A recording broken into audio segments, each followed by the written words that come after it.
The affinity diagramming process starts with the basic affinity notes that we obtain from user interviews and adds multiple layers of hierarchy effectively.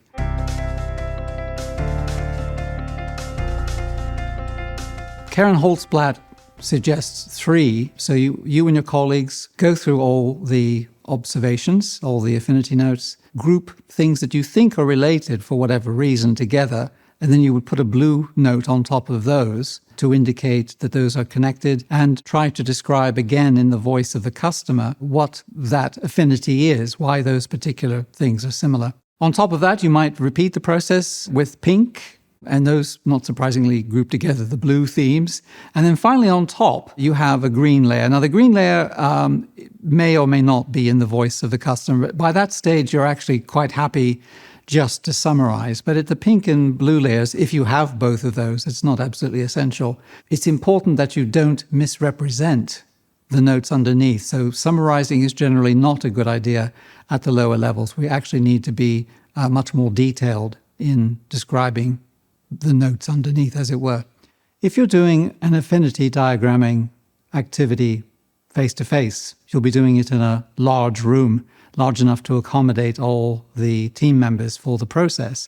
And those team members there, beyond your original project team, might include other stakeholders or managers in the organization, might include people from your marketing department, for example. But they're people who can contribute and who are interested in what your users say and do, and to help shape the direction that your product or service is going to take. So you have this, in theory, large room with a fairly large number of people in it, and you need to distribute now these observation notes that you took from your research and turn them into affinity notes by making them first person. And you shuffle those. It's important that you shuffle them, because otherwise you could end up giving handfuls of the same participants to a very small number of people. People are asked to put the affinity notes either down on the table if you're doing it horizontally and they're just plain notes, or up on the walls if you're using Post-it notes or something similar.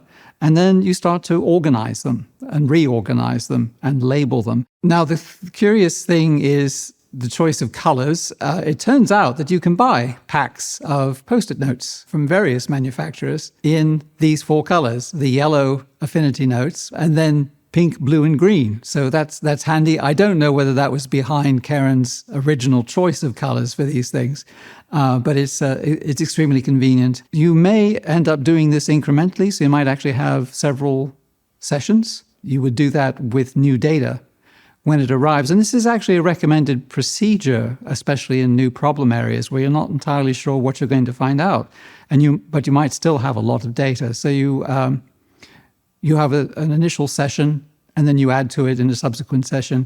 Obviously, it's quite a different process for doing it online, but this is the summary of how you do it when you're in a physical face-to-face situation.